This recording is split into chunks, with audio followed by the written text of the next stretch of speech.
My name is Bob, and I am a top-tier bodyguard. A few minutes ago, I was hired to observe and protect the president on the podium when I unexpectedly discovered that many yellow ribbons were tied to the flagpoles around the podium area. As a top-level sniper, I immediately realized those were most likely placed by an assassin as reference markers to judge wind speed. What made it worse was that the current wind direction and speed were exactly the perfect conditions for an assassination. But when I turned around to alert the security team, the security personnel behind me suddenly opened fire on me, and the sniper successfully took out the target. I had clearly come to help them catch the assassin, yet they treated me like I was the assassin instead. Shot twice.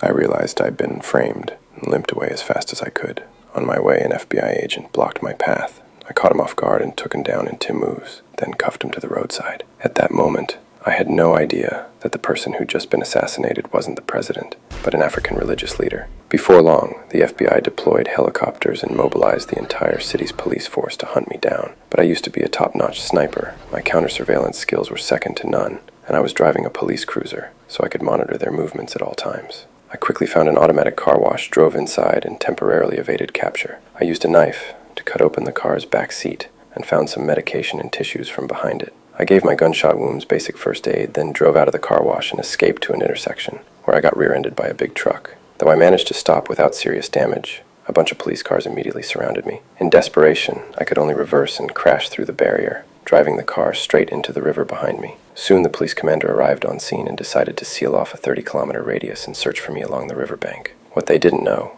was that I had already boarded a boat and escaped beyond their blockade. I found an unlocked car by the shore and hit the road again. But since my gunshot wounds were starting to get infected, I needed to go to a store to buy some medical supplies. However, I noticed the store owner was watching a wanted poster on TV. If I walked in, he would definitely call the police. So I quietly snuck around to the back of the store, sabotaged the electrical breaker, and felt my way into the store in the dark and bought some supplies. Afterward, I drove to a remote public restroom. I pulled out the car's fuel line and stole a set of work clothes from a nearby vehicle. Then quickly went into the restroom.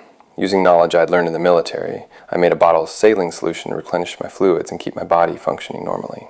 High concentration sugar has always been used on the battlefield as medicine for treating wounds. It not only reduces the risk of wound infection, but also provides some energy support. Then I drove through the night and escaped the city.